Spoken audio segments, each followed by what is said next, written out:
committed to free speech, legal consent, upbeat and entertaining. Heartfelt and passionate. Hello and welcome to The Pledge. Now, a new study this week found out that the IQ scores of young people have started to fall, reversing decades of steadily increasing intelligence. The decline is thought to have begun with the group of people who became adults in the 90s. So finally, we have scientific confirmation of what I've been telling this lot for years. Yes, I am far more intelligent than all of them. Especially Afua. Coming up on the show this week, Rachel says it's the end of the road for a hard Brexit. Afua calls time on austerity. Michelle says we need to talk about Tommy Robinson, and I argue that Theresa May has finally got it right on Grenfell. But first, to someone else far less intelligent than me, Majid. Thanks, Nick. There's apparently no end to the surprises, good and bad, when it comes to Donald Trump. The latest of these is his peace summit with North Korean leader Kim Jong-un, where the two leaders declared a new era of good relations between their countries. Trump's zero-casualty enforcement of a red line in Syria and continued economic growth at home should have given us pause for thought. But this summit in Singapore has been unprecedented, bringing us back from potential nuclear disaster. Now, I've been no Trump fan, but as outrageous as he can be, let's not kid ourselves. If any other American president, especially Bill Clinton or Barack Obama, had achieved what Trump just pulled off with the little rocket man, they would be hailed by my fellow liberals as statesmen. It is disingenuous to pretend otherwise. And if being liberal means avoiding alternative facts, it is time for us all to give credit to Trump where credit is due, lest we become precisely like the dogmatic ideologues we hold in such disdain. That's fair, wasn't it? Majid, you couldn't even keep a straight face during that intro. Well, I did say he was outrageous. All right, listen, I'm going to take inspiration from your subject matter and go a little bit off-piste. I'm going to ask you a personal question. Sure. How many times a day do you pee? I thought... What? Just bear with me. How many times a day do you pee? Say, how many times a day do you pray? I'm meant to pray 5 times a day. Right, how many times a day do you pee? I don't know, but I imagine quite a few times to keep myself hydrated. Right, well, the average person pees 6 times a day. And that is the same number of times as the average number of lies Donald Trump tells every day. Yes. I think that's what she's saying. The point I'm trying to make is, you can flip this. Yep. Imagine if Obama had told 6 lies every day the entire time. I think he did. Do you think that that would have been tolerated by the American people? Can you imagine if Obama was accused of sleeping with a porn star and then lying about it and then lying about the fact I can't believe this is happening. No, the point I'm trying to make, Majid, is you're saying that it's hypocrisy because the liberals won't give Trump the same praise they would have given Obama for what he's accomplished. I'm saying I would still vote for Obama over Trump. It's the opposite. No, Obama would never have been able to get away with a fraction. Let me tell you why. Let's have a look at something. Let's have a look at his handshake, and I'll tell you why I think I disagree with you. Let's look at this. Look at this. Right, now, here we have the two men shaking hands. This is historically unprecedented. Nobody ever dreamed such a thing could have ever happened. And by the way, it was Obama's outgoing request to President Trump to avoid a nuclear disaster with North Korea. So even Obama wanted to make sure that this happened, what we're seeing right there. And here's why I disagree with you. Because do you remember the nuclear deal Obama made with Iran? Yes. Now, the same criticisms that are now being levied against Trump for legitimising a tyrannical regime, allowing them to get off scot-free with their nuclear arms, are the same criticisms that were made against Obama by conservatives, and liberals were defending Obama then when he made that deal with Iran. I supported both deals. The only problem now with the Iranian deal is, of course, that cache of files that have been found that proves that the Iranians actually stored all the information as to how to make nuclear weapons, as opposed to eliminating them as they should have done. But in principle, I support peace deals wherever they're made, and I just think we all need to be a bit more consistent. Let's bring others in. I know everyone else wants to come in and say how many times a day they pee, but just let me reply quickly. No, seriously. Let me reply quickly. I agree with you. If Trump can achieve denuclearization with North Korea, he will deserve to be praised for that. We all want a safer world, right? Yeah. My issue is not, and I, of course, have problems about doing deals with one of the most human rights abusing regimes in the world, but we need denuclearization. Did you support the Iran deal? So I agree. But How will he achieve denuclearisation? We don't have the details, and Same there are questions lots apply to there are Iran. lots of issues about the way he's done it, alienating some of his allies. Well, Afua, if I can refer to something slightly more robust than Majid Nawaz's toilet habits, which would be this morning's Financial Times, which I'm sure you, Nick, like me, enjoyed reading over your breakfast. And it talks about the success that Trump has done. The top half of the one is about the success he's achieved in Korea, taking on board that we still have the devil in the detail. Yeah. And then it also talks about another point, the US economy is accelerating growth, rapid job creation. But of course, Afua, you are with all the other lovies across the whole of the world, and possibly the lovey-in-chief, or the key cheerleader I refer to of none other than, of course, Robert De Niro at the Tony Awards earlier this week. I'm going to say one thing, Trump.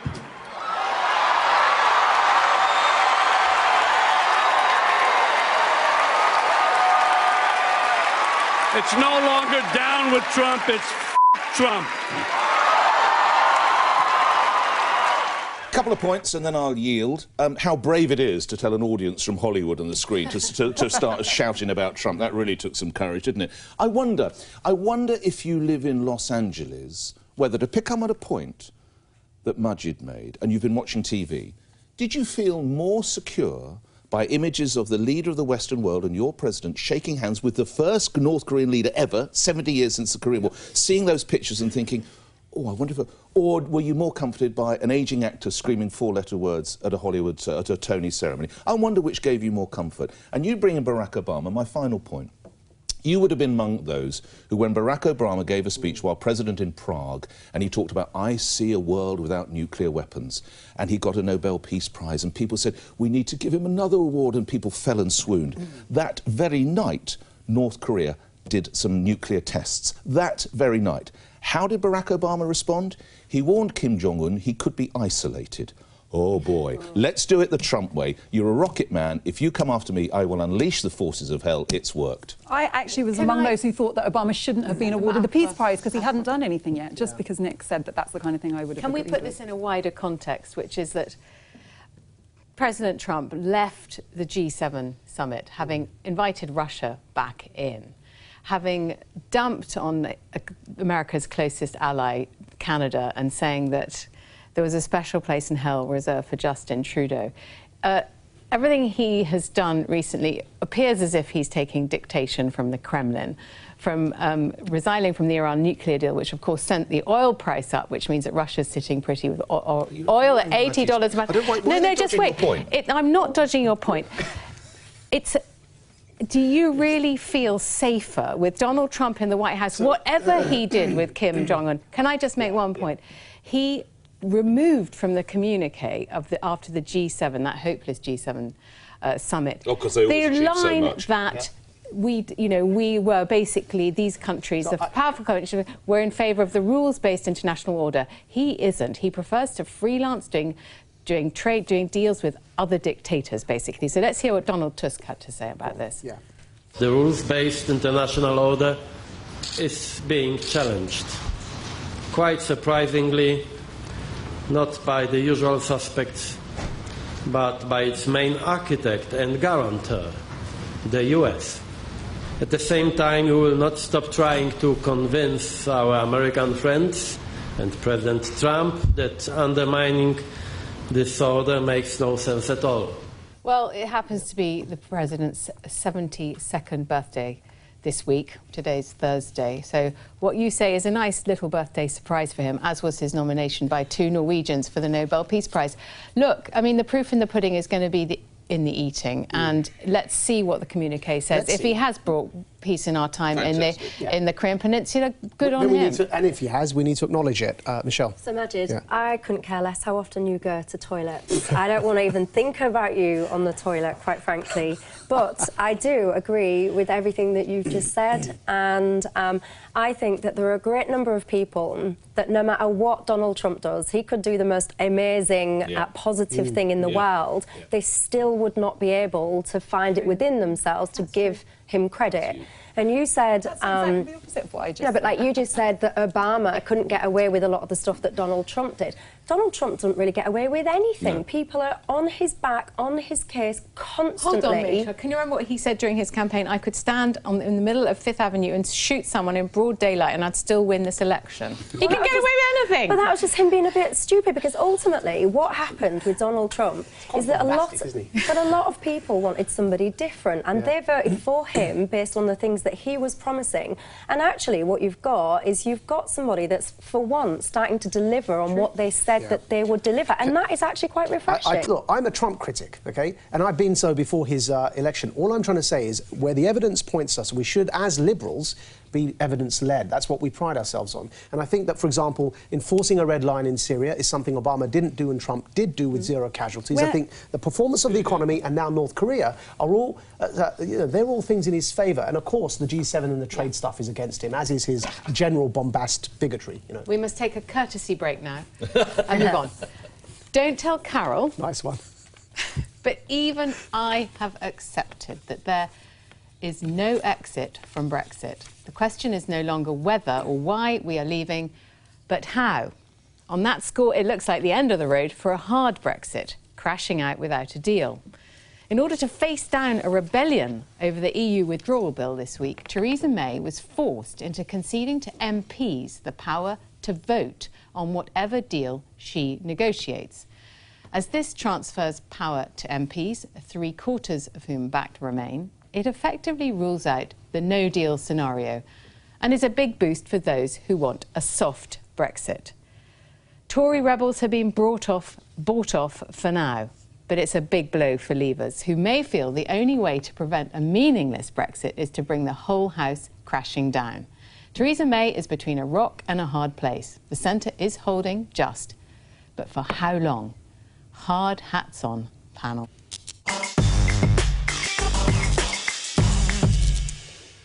Yes, I think it is a question as to how we Brexit as opposed to whether we Brexit. I agree with you there. I do think just meeting some of the Brexiteers' criticisms about what's just happened with the parliamentarians rebelling against the Prime Minister and then the PM conceding at the last minute, and then what they're suggesting is that somehow this means that the people's will is being subverted.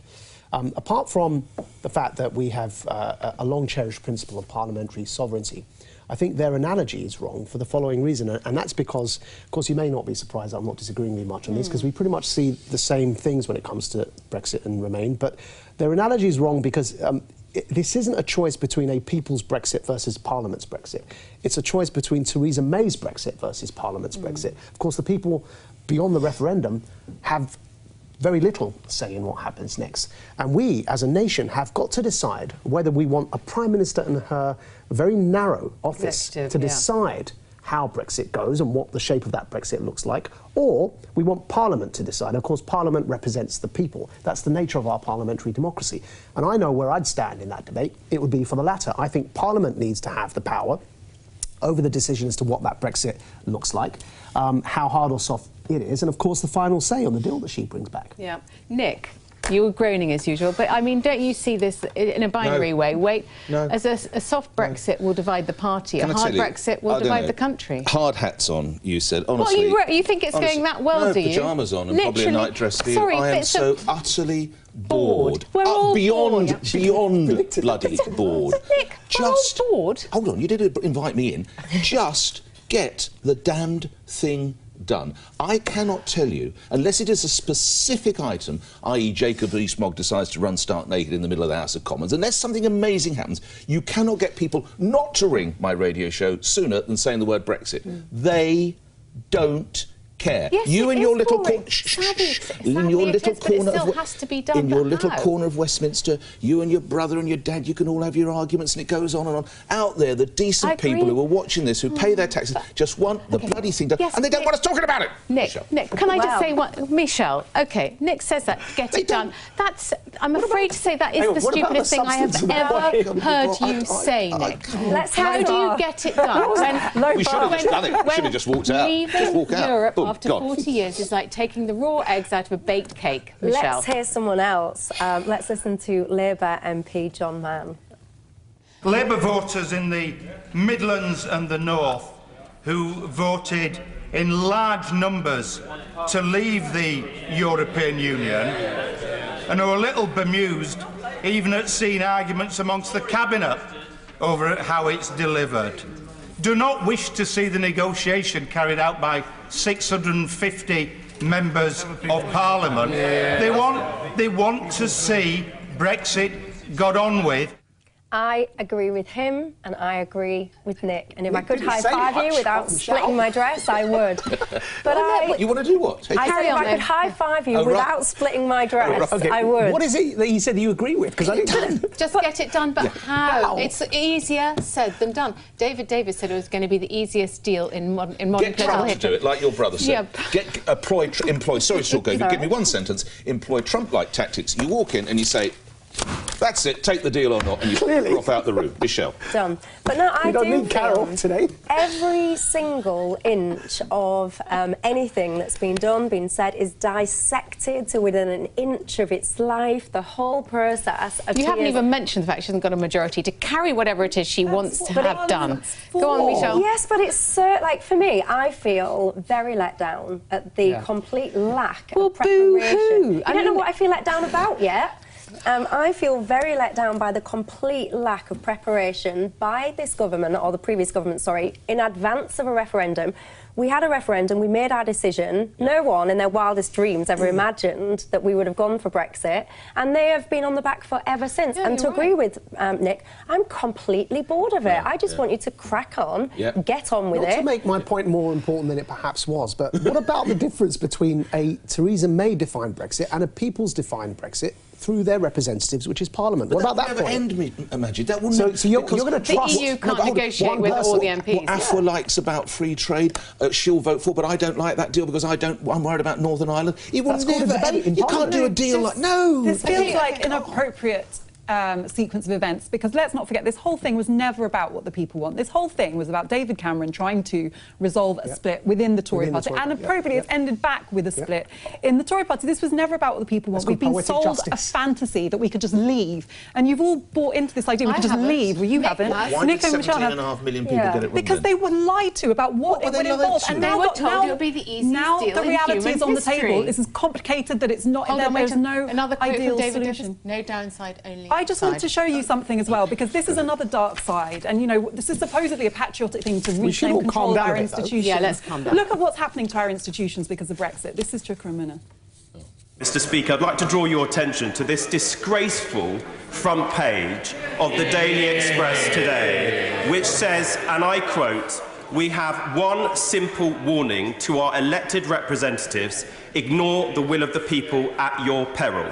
Mr. Speaker, this is a threat. So we are now at a place, and it's not the first time, let's remember, where our newspapers are threatening our democratic elected representatives in the name of sovereignty, trying to censor them. That is absolutely disgraceful. If we're playing I'll show you yours if I'll show you mine with Chukka Minna, I'll show you one of today's front pages, and that is the reality. Conspiracy in Smith Square. People not necessarily like you, but people who hold your views will do everything they possibly can to derail this. And to come back, 17.5 million people want it. We just get it done. Just get it done. I'm not calming down. Why does this get everyone so angry? Can I make a really quick point to Afua before? Because you said that this isn't what people wanted, and the referendum was to fix divisions in the Tory party. I completely disagree with that. That's not what people thought it was about, but that's why David Cameron held it. No, I think one of the reasons he called that referendum was because there was a huge rise in the voting towards people like UKIP.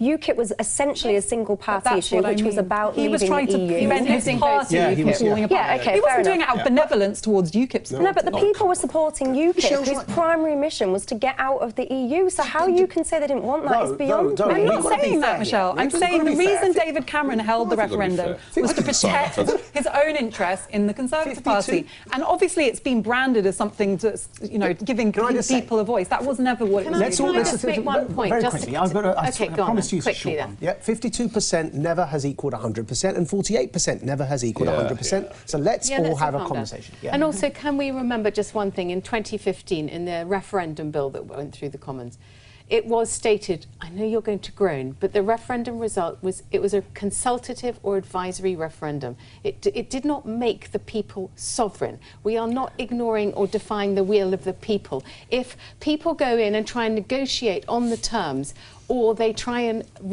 allow MPs to have a say in the final deal. This is perfectly within MPs' rights. You can call me a sadder, but on my office wall, I have that leaflet that we was sent. Yes, I know, but and I talked about the bill, not the leaflet. No, but what I'm saying is, in that leaflet that we received, it said, in very clear black and white, the government will implement what you decide. Full stop.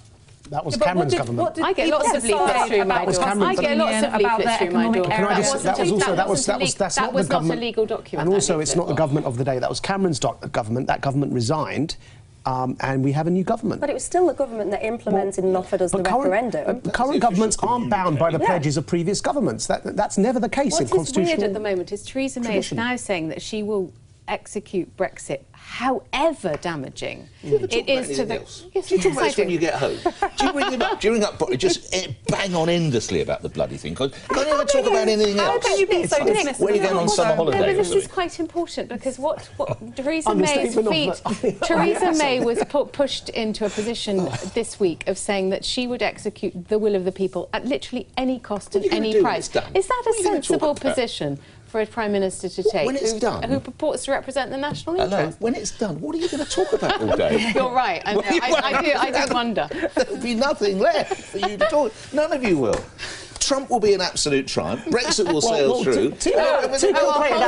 When it's done, what's going to get you as flustered and angry? Could you not? I could see two-term Trump, though. Definitely. We've had 2 years. A two-term Trump is more than I can handle. It's been plain sailing so far, hasn't it? Of course it has. Right. While we are, and our parliamentarians are, consumed with the question of how Brexit is supposed to make Britain great again, austerity has been all but forgotten. Even though for most people, cuts to public services, local government and welfare have a far greater impact on their daily lives than the details of a negotiation with Brussels. The facts are stark. Support workers say the closure of youth centres and cuts to policing are linked to the rise in violent crime. The lack of public housing has led to a crisis of homelessness. The poorest families with children, many of them working, have been sinking deeper into poverty. So when the government says these cuts are necessary to balance the books, make no mistake as to who is paying the price. And when the government says Brexit is about what kind of country we want to live in, I fear we already have the answer.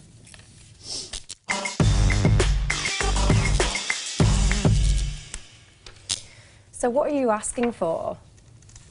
I would like us to pay more attention to what's already happening in the country, that our Parliament already has total sovereignty over, which is austerity that's continuing to harm people, and I'd like it to change. I would like an end to austerity, and I would like us to start investing in our services again, in investment that could actually help create employment, that would encourage private sector investment, and that would help grow the economy, because, frankly, austerity has failed. Do you think so? See, I think... I agree with you that Brexit has become very all-consuming, and as you just heard me say a moment ago, I think that a huge part of that was because we were so underprepared for the eventuality of Brexit that we've been running around chasing our tails ever since. So I agree with you about that. Yeah, so I share your concerns. I also share your concerns about things like the cutting of youth centres and things like that, because I think that those decisions were very ill thought out. When I look at austerity and where cuts have been made and where spending has been protected, I get very frustrated, for example, at things like the foreign aid spending which has been protected in the face of the things that you've just been talking about, so police officers, etc., being cut. I think that was a very wrong decision, that if we were going to have austerity and it to be affecting people's everyday life, that things like international development were protected from that. So I would like to see the international development, that protection removed. And I would actually like to see some thought going into how are we going to protect things like, or recreate things like the youth centres and the youth services, etc., because I do agree with you that they are failing. But what I do think about austerity is that it has been very necessary, because it's just basic common sense that you cannot have a country which continues spending way, way more than it's making. That's just not common sense. But Michelle, economists call this zombie economics, because they're ideas that have been tried out over and over again and they've never worked, and that yet they keep getting resurrected, you know. And the evidence is that having debt and having deficit spending, it does not necessarily harm economic growth. That's the evidence. And I just want to, can I just, before you come in, Majid, show you some statistics, because this is what we're talking about. And I think we kind of agree, Michelle. I mean, international development spending and aid is another topic, and we don't agree about that. But just to look at this is food bank usage. It's gone up 418% since 2012. And this is homelessness. Homelessness has gone up 169%. And I sometimes wonder how it is that we have all decided to be content to live in a society where the poorest are suffering so much. So I want to agree with this point, Afua, that you've raised, and thank you for raising it. I think austerity's gone too far, and I also endorse what you just said there about economics. I think the Keynesian model versus the classical model of economics, the jury is out, and that's why I'm not an ideologue. If we have growth through investment funding, through the state investing in our infrastructure, that can also raise tax revenue and raise more for the Treasury as well. I mean, we all remember the Treasury Secretary who said there's no more money left. When the coalition government came in, I supported what I believed was an emergency austerity that was needed. I think now, as well as the majority of the British public, I think I'm with them, that it's gone too far. And all we need to do is just take a cursory glance at our country, look at the rising homelessness that you mentioned, look at the rise and spike in violent crime across the country, look at the NHS and how it's creaking at the seams. But most worrying of all for me, because it's something I care passionately about, is look at the state of our mental health services and the rising suicide rates of young men. The biggest killer of young men in this country isn't gang crime, isn't terrorism. But is that related to austerity? Well, it's related to, I believe, and of course it's up for debate, a lack of care for mental health and a lack of parity of esteem and funding for mental health and social care, right? And unless we put the funding where it's needed, we're going to witness something tragic, and that is our young men continuing to kill themselves. There is no way around that. It requires money. And then finally look at prisons and the state of our prisons and crime and drug-ridden prisons that we have. We've got to move on before, I know Nick wants to come in, but let's just look at the public's view on this. And the stats regarding this, 66%, I think, of the public believe that cuts have gone too far. Of course, 9% say not far enough, and 18% say about right. Just need to say that Theresa May has said more money will be spent on the provision of mental health care. And I don't know that we should base everything necessarily on people using food banks. But as we started this edition of The Pledge by me explaining to you that I am far brighter than the rest of you, I'm going to give you first a history lesson and then a maths lesson. And then a maths lesson. So I wonder if we can go back to November 2015 and hear from George Osborne. If our country doesn't bring the deficit down, the deficit could bring our country down again. And that's why, for the economic security of every family in Britain, we must hold our nerve. That was the then Chancellor. History lesson over. Now, class, pick up your pencils for the math lesson, and let's look at some charts. Over the last 8 years, the government have reduced that deficit by £109 billion from nearly £150 billion to just under £40 billion over the same period. Unemployment has fallen from 7.9% to 4.4%. It's now at record lows. And the number of people living in households where all members had never worked now stands at 513,000. And hold on, and in a report this week we learnt that since the B-Day, not B-Day in that sense, since Brexit Day, around 1,000 people have found work every single day. And how's economic growth? So what I would say to that, if you look at how that the debt has been tackled, if you look at the creation of jobs, if you don't have it that way, Afua, how would you do it? Real wage growth as well. How would you do it? We are not seeing, and that sounds great. Yeah. Why are we not better off? Imagine if you're one of those people watching now who's found employment, who's one of those 1,000 people every day. It doesn't sound great, Afua. It's bloody great. So how come a record number of working families are now living in poverty? So how would you do it? So that's my point, that being in employment is now not taking people out of poverty. We need wage increases. We need wage increase in the public sector. We need private sector growth. We need stable jobs, not 0 hours contracts. She's right. And gig economy. And we need GDP growth. We need higher tax revenue so that we can get our public spending back to a sustainable level. So we can provide essential public services. Just look at the images of litter. I'm not even talking about youth services, mental health, because to local authorities cannot collect Afua, can I just say, to translate that maths lesson, thank you. That's my pleasure. For me, I'll and do for the physics later if you ask nicely. Is that though unemployment is falling, of course, wages have stagnated and the cost of living has gone up, and of course that, I don't only need to mention the prices of property, and rent has gone up as a result. So that doesn't give us the full picture. I think the country is still going through a bit of a depressed stage. If you look at the state of homelessness as a symbol of that, it just symbolises where we are at the moment. Afua, what we saw from that graph was as you bring down the debt, you know, you are cutting essential services, and that is the inevitable trade-off. Well, no, it is. I mean, look at what councils' budgets have been slashed in half, and let's see what the Home Office has said. They're actually saying that, you know, they are trying to keep a basic minimum of service. The government has provided a strong and comprehensive settlement that is increasing. This is policing funding. Our new serious violence strategy will put a stronger focus on steering young people away from violence, while continuing to ensure the strongest possible law enforcement response. Here's homelessness. No one should have to ever sleep rough on our streets, and we are determined to halve the numbers by 2022 and eradicate it by 2027. So they recognise there's a problem. They recognise that austerity has led to sort of social, you know, lack of... No, the point that Michelle made. I can't even think of the word. What's it led to? I'll help you. Help me. That's what I'm here for, because it's proven that I'm right. Michelle is right. Why are we finding £14 billion for overseas aid? Why are we buying £60 billion for a railway line? For a railway line, no. For £60 billion for a railway line, nobody wants. I was just about to say, when's HS2 £1 billion to prop up the government with a deal with the DUP. We've got money when we want it.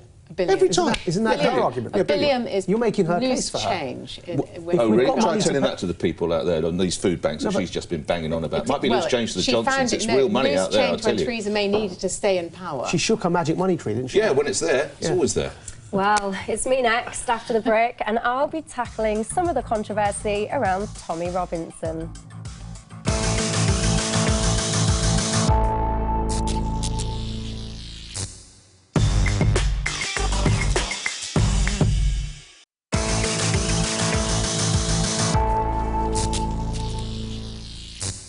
You'd struggle to have a pint in my favourite Hull boozer without hearing at least one conversation about Tommy Robinson. Last weekend, despite efforts to thwart it, thousands descended on London with one common purpose: to support him. Tommy was imprisoned in somewhat alarming speed for contempt of court, and his supporters are furious. Alas, what Tommy did on this occasion was a bit silly, and it seems the judge had little choice but to jail him. However, the Free Tommy movement represents way more than just this case. It represents a huge number of people who have had enough. They have had enough of the PC narrative sweeping our nation, enough of the inability to raise concerns about Islamism, enough of seemingly double standards, and enough of politicians going against their will. Whatever those in power may think about these people and their views, ignoring their concerns will be at their peril.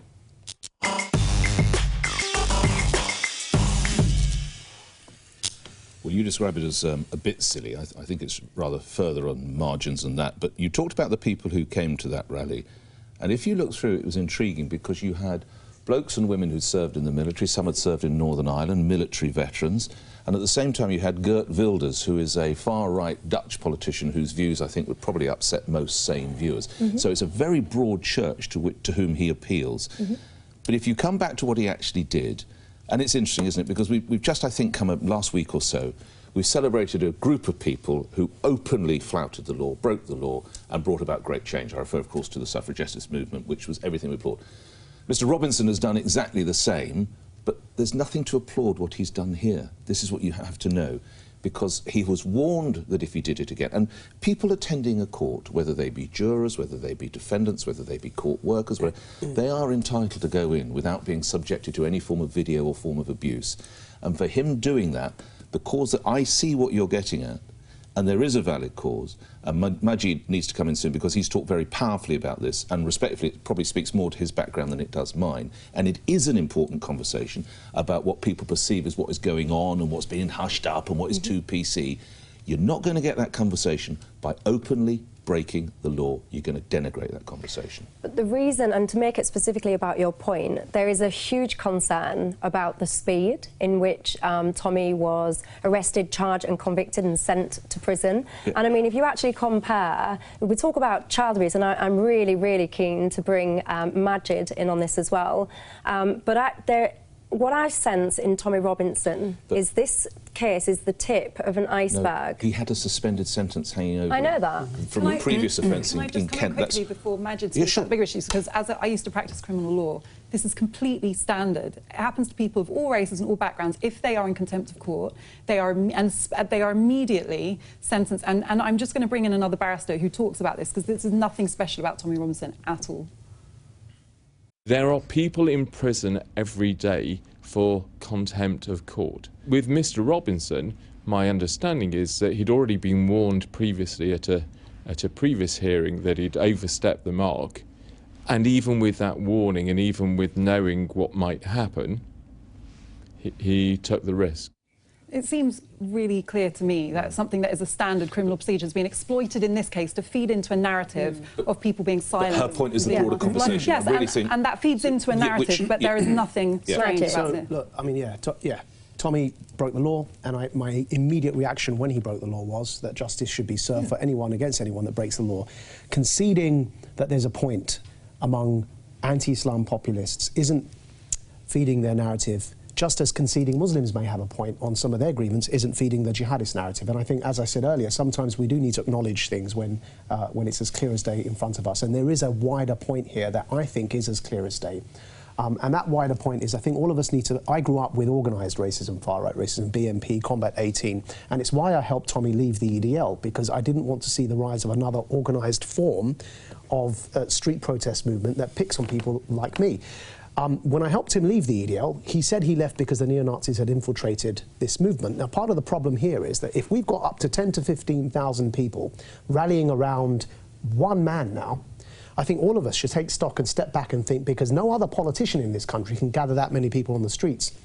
So I think it is something that gives us pause to thought to consider what's going on a wider basis here. What are the concerns? Now, I think I know what some of the concerns are. They revolve around a lot of a perception around injustice. The grooming gangs, it took ages for them to be first acknowledged that they exist and then for justice to be brought against them. One quick interjection. Yep. There's a grooming gang have been dealt with today, and only 2 newspapers have decided to cover it. One of which doesn't even refer to their background. Indeed. The other calls of Asian, and they're not.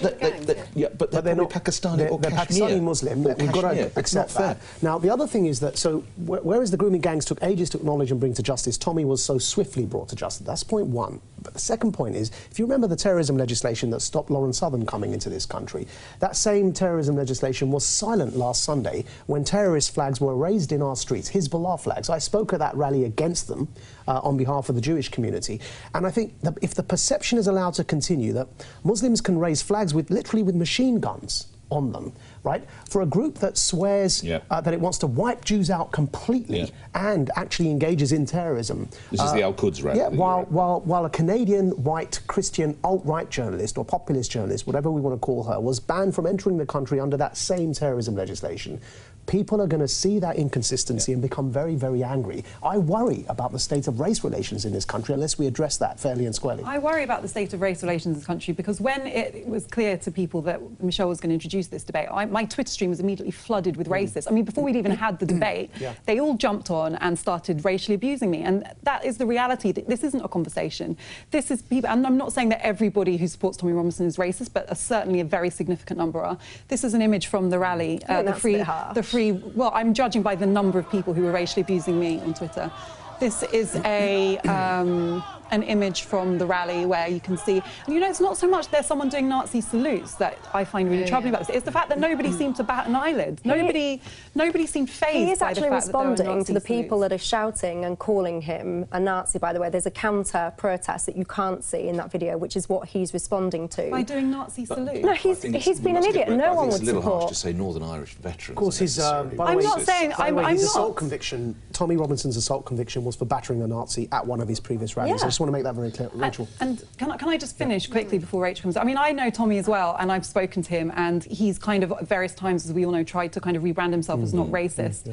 I think that it's really important to separate a few things out. One is breaking the law. Everybody's under the rule of law. That applies to politicians. Yes, but we all agree on that. So that's one thing. That there are people who go to court need to be protected and criminal trials need to be carried out with integrity. There are people who have political grievances about the way that immigration is affecting the country. I really disagree, Michelle, that those people don't have a voice. I feel like our entire mainstream political dialogue has been hijacked by that perspective. Look at Brexit. Look at how the hostile immigration, the hostile environment, the hostile immigration environment that has resulted in British people being deported. That was specifically to cater to these people. I think that this has become a bit confused as far as I'm concerned, because are you arguing that the concerns he's raising are not getting a fair hearing in the media at the moment? I'll give you a classic example. Go on then, and then we need to hear from a media lawyer. Yeah. So, for example, there is a situation where predominantly, and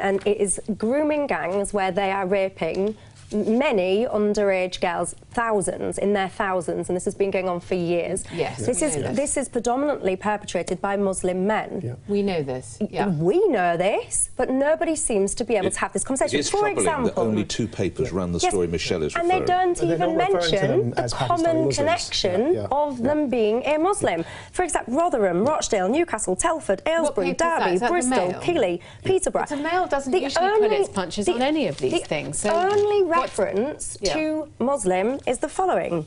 This is one of the defence barristers saying, in defence of one of these guys, you know, basically this guy is immature. Defending Assad Hussein, he pointed to his client's upbringing in the Muslim community, which he said does have a tendency to encourage clandestine relationships because he was not allowed to bring girlfriends home or have sex before marriage. They are no more practicing Muslims than I am. And if you get a couple of football players, hold on guys, you get a couple of white football players who take girls to them and then they get involved. You know, they don't get called Christian football players, do they? Just on that point, very quickly, sorry. But the descriptor, I think, is relevant if it's part of the motivation for the crime. If it's not related to why the crime was committed, then of course it's not relevant. Here, in their court testimonies, they talk about why... Is it their faith or the nationality? No, it's their culture, and religion is part of culture, right? And we can't deny that. And they talk about these girls being white, and they talk about them being non-Muslims in their own defence. Before you mention this lawyer, this paper has given more information about the make and model of the van that the kid was abused in. Can we just say that, you know, you're not sitting in a newsroom having to publish a newspaper which you could be sued for contempt of court if you get it wrong. As a media, there is not a deliberate media blackout in order to whitewash what is going on. That's how it feels. Potentially illegal. Well, can we just see what the media lawyer says?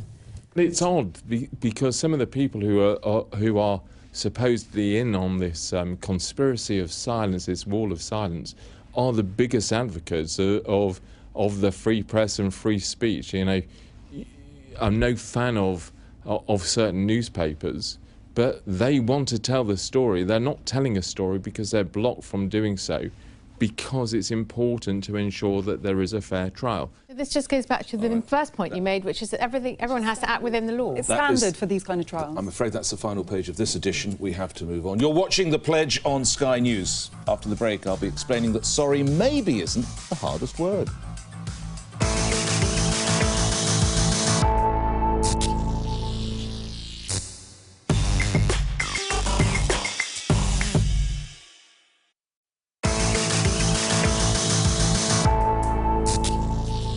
It made for such a refreshing change this week, I almost pinched myself. Indeed, it's as likely as a meaningful discussion about nuclear fission on Love Island or England winning a World Cup penalty shootout. The dramatic occurrence, a fulsome apology from a politician, and not just any politician, but Prime Minister Theresa May. In a searingly honest interview, she admitted she botched her initial reaction to the Grenfell fire tragedy, which happened 12 months ago this week. She spoke of her regret at not meeting with survivors or victims' families the first time she visited. She was, of course, right. Compare her visit when she met only firefighters and was hurried away by protection officers with that of the Queen just days later, who was greeted with cheers and smiles and mixed openly with all and sundry. It's well known Mrs May has a strong faith. Well, confession might be good for the soul, but it's also heartening to see someone able to say sorry.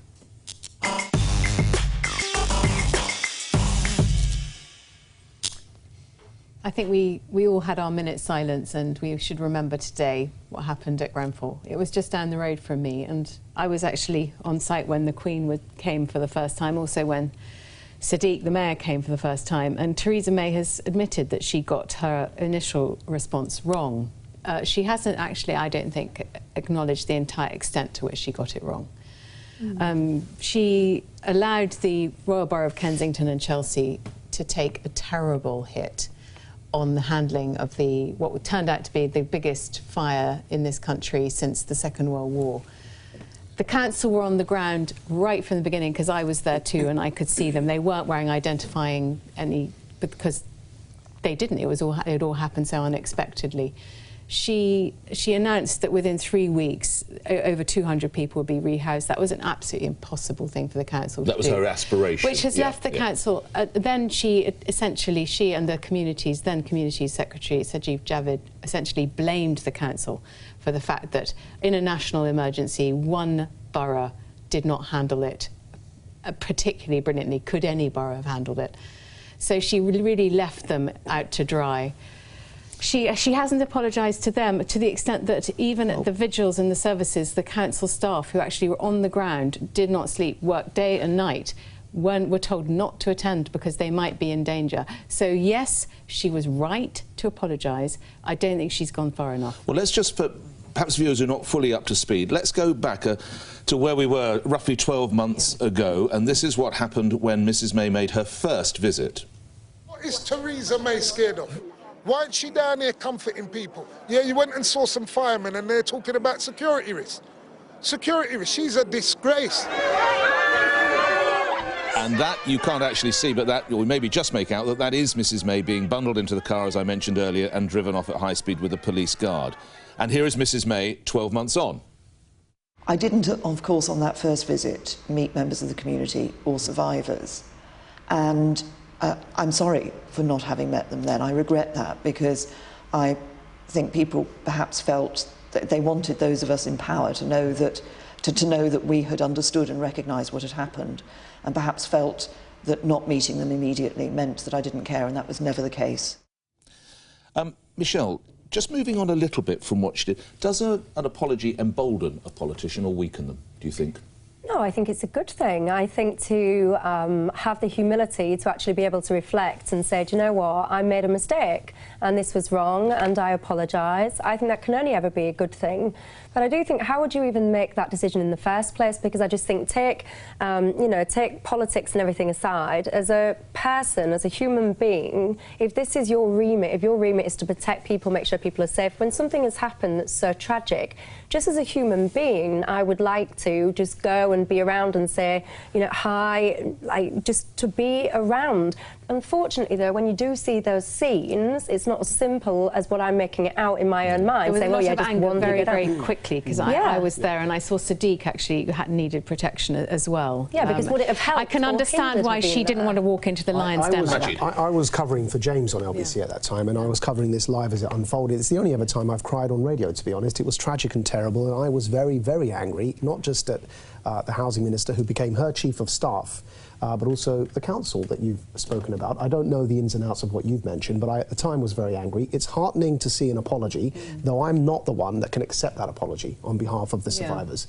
And though I've got to say, it's more than Tony Blair did for the Iraq War.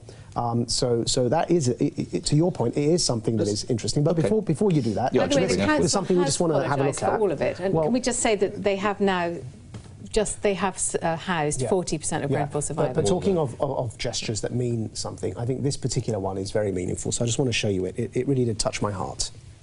And then, out of the blue, as we were broadcasting live, a special tribute. You can see there actually a London Underground tube has stopped there, and the whistle on the tube being blown there just to mark this event being held here in the centre of London. And actually, the tube driver there holding a green banner, being met with applause there. See, that's beautiful, wonderful, human. It was a Sky News report on Wednesday night. It unfolded without anyone knowing it was coming. Before the end of it. Just to explain for viewers around the country, you go green for Grenfell. Everybody in London probably knows. If you're out of London, and they lit the tower last night. So you go green for Grenfell. Does an apology strengthen a politician?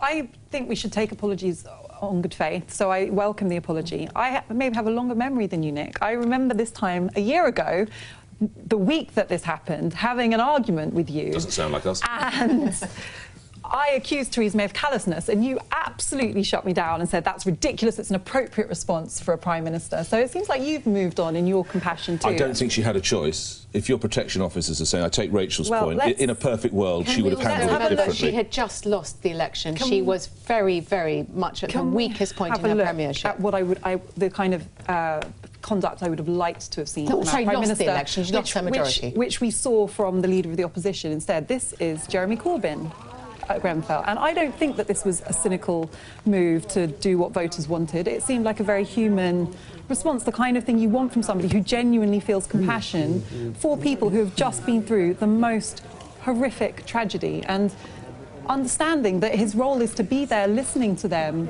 and comforting them. I think you have to say, I mean, subsequently, and some of you will scoff at this, and I don't recall that clash, but subsequently Mrs May has had some of the survivors and victims, and she's prayed with them. Now, you can laugh at that, but no, but some might, I'm so sorry, some might, but that actually for her is about as fair, and I think she probably feels it as keenly as anything in her whole administration. Well, I'd just say that was a very human response. Yeah, I don't think he's being well, he is apologetic, but I think he's acting as a human being. This isn't just about politics, because, you know, the whole thing about Grenfell is that the people involved feel that they were so let down, you know, that their concerns weren't listened to, they were so marginalised, they were ignored, they were even bullied. They were even bullied, and that's what the inquiry was looking into. But then to have the Prime Minister not appear to have that compassion compounded that very legitimate sense of grievance. So it wasn't like other situations in which a Prime Minister doesn't go and hug people. This was very, very different and unique. Right. Apology accepted. We must move on. He's the self-styled bad boy of Brexit, and former UKIP donor Aaron Banks certainly lived up to his reputation this week.